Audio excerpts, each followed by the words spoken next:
Hi guys, welcome to Tagmac college. So इस video में बात करूंगी NMAT by GMAT. That is NMAT is also an exam जो GMAT conduct करवाता है। That is basically graduate management admission council की मैं बात कर रही हूँ यहाँ पर, अगर जीमैट कह रही हूँ तो। सो उसका पैटर्न, उसके पैटर्न सिलेबस के बारे में हम यहाँ पर बात करेंगे। So as the exam is very near, soon इसके रजिस्ट्रेशन शुरू होने वाले हैं एंड आई एम श्योर जो लोग इसके लिए अपेयर कर रहे होंगे वो इसके पैटर्न, उसकी पढ़ाई उन्होंने शुरू कर दी होगी। ठीक है, सो इस वीडियो में मैं पूरा पैटर्न एंड सिलेबस कवर करूँगी। सो एनमैट के 2017 में एज सच कोई चेंज नहीं आया है, पैटर्न इज़ क्वाइट सेम। सो बस will just revise it out. NMAT में जो एग्ज़ाम स्ट्रक्चर होगा वो आपका कुछ इस तरीके से होगा कि उसकी ड्यूरेशन जो है वो 120 मिनट्स की रखी गई है, यानी कि 2 घंटे की, जिसमें जो नंबर ऑफ़ क्वेश्चन अटैम्प्ट करने होंगे वो आपको 120 क्वेश्चन ही अटैम्प्ट करने होंगे। और अगर सेक्शंस की बात करो तो इसमें सेक्शन 3 होंगे। कौन कौन से वो सेक्शंस होंगे? लैंग्वेज स्किल्स के, क्वांटिटेटिव स्किल्स के और लॉजिकल रीजनिंग से।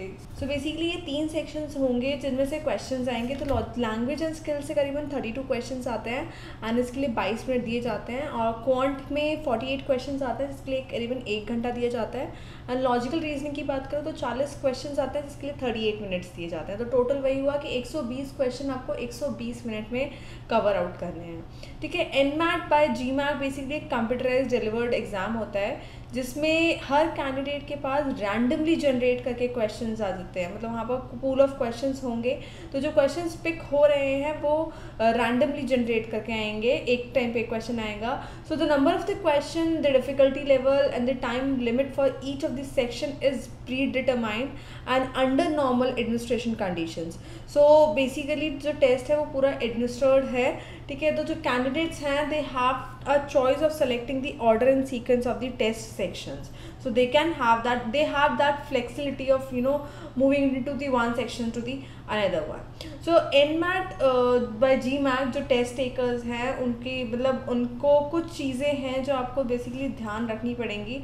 अच्छा हाँ, क्या जो एनमैट का एग्ज़ाम होता है वो उसके लिए आप डेट, टाइम, लोकेशन अपने अकॉर्डिंग चूज़ कर सकते हैं। ठीक है, तो हाँ, इम्पॉर्टेंट चीज़ जो आपको एनमैट के लिए ध्यान रखनी पड़ेगी वो ये है कि सबसे पहला उसके 3 अटेम्प्ट्स। एक candidate can take the test 3 times in an admission cycle, 1 exam and 2 retake. तो आप इसको 3 बार अटेम्प्ट कर सकते हो एक एडमिशन साइकिल में, जिसमें से एक आपका एग्ज़ाम होगा और 2 इसके रीटेक्स होंगे। ठीक है, दूसरी चीज़ आपको ध्यान रखनी है वो चूजिंग द सेक्शन ऑर्डर। तो इसमें as I already told you कि candidate can choose the order of the section in the test. Example कि आप पहले क्यू अटेंड करना चाहते हैं या वी अटेंड करना चाहते हैं या LR। मतलब पहले आप मैथ्स के क्वेश्चन सॉल्व करोगे या लैंग्वेज स्किल से सॉल्व करोगे या लॉजिकल रीजनिंग के। सो ये सेक्शन की चॉइस आपको दी जाती है कि आप कौन सा सेक्शन पहले अटेम्प्ट करोगे। तीसरी चीज़ जो आपको ध्यान रखनी है वो रिव्यू करनी है। सो you can review your answers at the end of the each sections. ठीक है, हर सेक्शन के एंड में आपको ये अपॉर्चुनिटी दी जाएगी कि आप अपने आंसर्स को रिव्यू कर लो, सो दैट कि अगर आपको कोई रिवीजन की ज़रूरत है, कि अगर आपको लगता है कि ये आंसर मैंने पहले जल्दबाजी में दे दिया था तो अब आई नीड टू रिकरेक्टेड और I need to resolve it and cross check it, so you can do that by this reviewing option.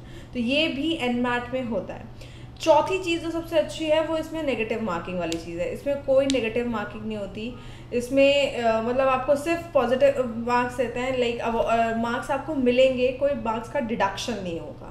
ठीक है, तो ये बेसिकली एक इम्पॉर्टेंट डिटेल्स हैं एनमैट बाय जीमैट की जो आपको ध्यान रखनी है। उसके अलावा ask yourself question like what subject to prepare at what time, कि आपको कितना टॉपिक, कितना टाइम इस टॉपिक पे देना है, कितना उस चीज़ों पे देना है। तो ये सारी चीज़ें आपको खुद देखनी होंगी।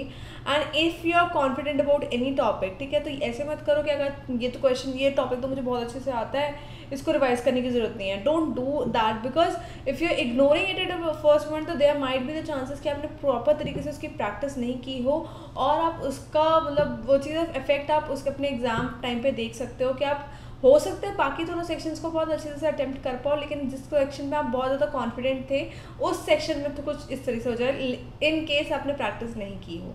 So don't go in that over confident state. ठीक है, सो ये बात थी प्रिपरेशंस, इंपॉर्टेंट डिटेल्स एंड उसके पैटर्न की। अब मैं बात करती हूँ एक्चुअल सिलेबस की, क्या क्या चीज़ें आपको सिलेबस में पढ़नी है। तो as I told you 3 sections हैं। सबसे पहले लैंग्वेज स्किल्स कवर करते हैं, जिसमें आपका रीडिंग कॉम्प्रिहेंशन आता है, लैंग्वेज यूसेज आता है, सिनोनिम्स आते हैं, एंटोनिम्स आते हैं, एंड उसके अलावा आपका वोकैबुलरी आता है।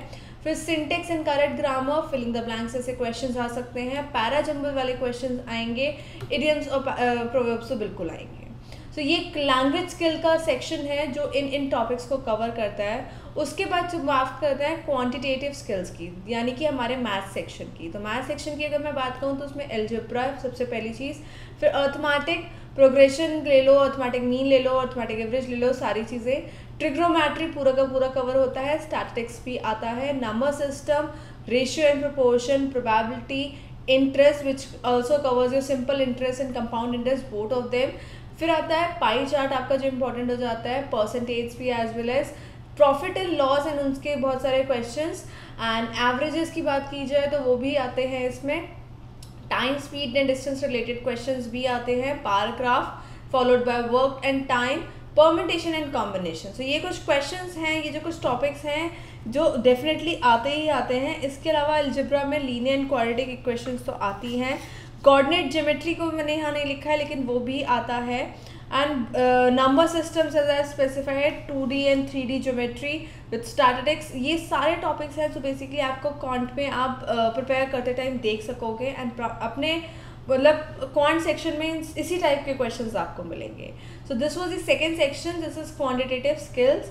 अगर मैं थर्ड सेक्शन की बात करूं जो कि लॉजिकल रीजनिंग है, तो इसमें बहुत सारे टॉपिक्स हैं जो आपके कवर होते हैं, starting from your family tree, strong and weak arguments related questions आते हैं, coding and decoding, critical reasoning, statement conclusion, course of action, arrangements, numeric grid followed by multi-dimensional arrangements, series and calendars. So ये कुछ questions again में जो कि आपके logical reasoning में follow out करते हैं, and इन्हीं से questions से basically आपका logical reasoning का section बनता है। सो ये इस वीडियो में definitely I have covered just pattern and syllabus. इसके अलावा अगर आपको कोई भी डाउट हो, so what you can do is that you can call our experts, and उसके लिए आपको इस लिंक पे जाना होगा। लिस्ट में लिंक पे 3-4 चीज़ें आपसे पूछी गई होंगी, उसको फिल करके सबमिट करना, definitely you will receive a call back from us. And इसके अलावा अगर हम कॉल बैक नहीं कर पाते हैं, you need an immediate response, so what you can do is that website पे डेफिनेटली हमारा नंबर भी होगा, you can directly reach out to us with the help of that number. So that was all for the video guys, do not forget to subscribe us. इससे क्या होगा, मैं और भी बाकी वीडियोज़ मैनेजमेंट के एग्जाम रिलेटेड वीडियोज़ लेके आ रही हूँ, तो आप you will get more updated with that. And till then, bye bye, keep watching, keep subscribing, keep liking and keep commenting. Bye bye guys.